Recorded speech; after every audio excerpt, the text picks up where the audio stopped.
Are you stuck on the loading screen of the Webtoon app? Don't worry, in this video I will show you how to fix it. I will walk you through the steps needed to get your app running smoothly again. So make sure to watch this video until the very end to learn how. To get started, open up the Apple App Store and then search for the Webtoon app. And then make sure you are running the latest version of the app. If you have the option to update your app, then go ahead and do so because updates fix these kinds of bugs and issues with the app. But if you've already been using the latest version of the app and are encountering this issue, exit the App Store and then open up the settings on your iPhone. And then scroll down a little bit and tap on General.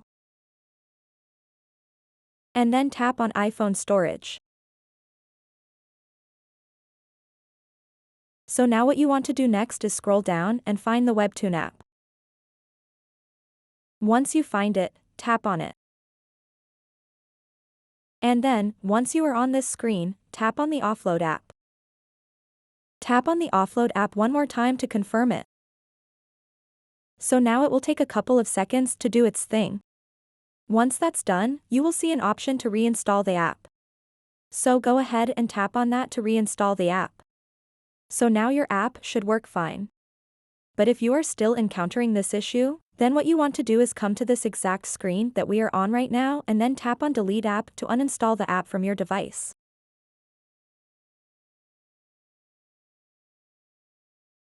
Once you've uninstalled your Webtoon app, open up the Apple App Store and search for the Webtoon app.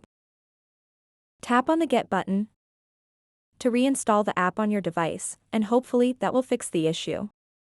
So that wraps up this tutorial.